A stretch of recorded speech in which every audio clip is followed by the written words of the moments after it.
பாட்டாளி மக்கள் கட்சியின் சமூக ஊடக பேரவை மாநில பொறுப்பாளர்கள், மாவட்ட ஒன்றிய நிர்வாகிகள் ஆலோசனைக் கூட்டம் விழுப்புரம் மாவட்டம் தைலாபுரம் தோட்டத்தில் டாக்டர் ராமதாஸ் தலைமையில் நடைபெற்று வருகிறது. இது தொடர்பான கூடுதல் தகவல்களை தருகிறார் எமது செய்தியாளர் சையத் அபு.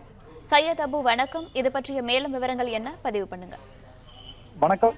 பாமக நிறுவனர் டாக்டர் ராமதாஸ் மற்றும் அவரது மகன் அன்புமணி ராமதாஸ் இடையே சில மாதங்களாக மோதல் போக்கு இருந்து வருகிறது.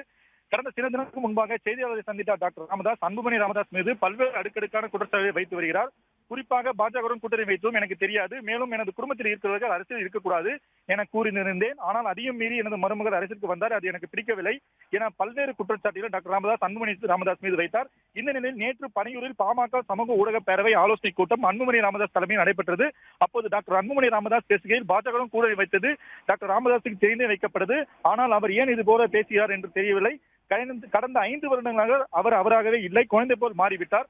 அவரை 3 பேர் இயக்குகின்றனர் எனவும் வீட்டிற்கு வந்த மருமகளை பற்றி என்ன பேச வேண்டும் என்று அவருக்கு பொதுவெளியில் தெரியவில்லை. டாக்டர் ராமதாஸ்க்கு அன்புமணி ராமதாஸ் பல்வேறு குற்றச்சாட்டுகளை வைத்தார். இந்த நிலையில் இன்று பாமக சமூக ஊடக பேரவை ஆலோசனை கூட்டம் டாக்டர் ராமதாஸ் தலைமையில் தற்போது நடைபெற்று வருகிறது. இதில் சமூக ஊடக பேரவையில் சமூக வலைதளங்களில் கருத்துக்களை எப்படி பதிவு செய்ய வேண்டும் என டாக்டர் ராமதாஸ் ஆலோசனை ஈடுபட உள்ளார். மேலும் பல்வேறு ஆலோசனையில் தற்போது டாக்டர் ராமதாஸ் ஈடுபட்டு வருகிறார். இதில் மாநில நிர்வாகிகள் பலர் கலந்து கொண்டு உள்ளனர். சுமார் 200க்கும் மேற்பட்ட நிர்வாகிகள் தற்போது கலந்து கொண்டு உள்ளனர். பிளே ஸ்டோர் மற்றும் ஆப் ஸ்டோரில் இருந்து பாலிமர் செயலியை QR கோடு மூலம் பதிவிறக்கம் செய்யுங்கள். செய்திகளை உடனுக்குடன் பெறுங்கள்.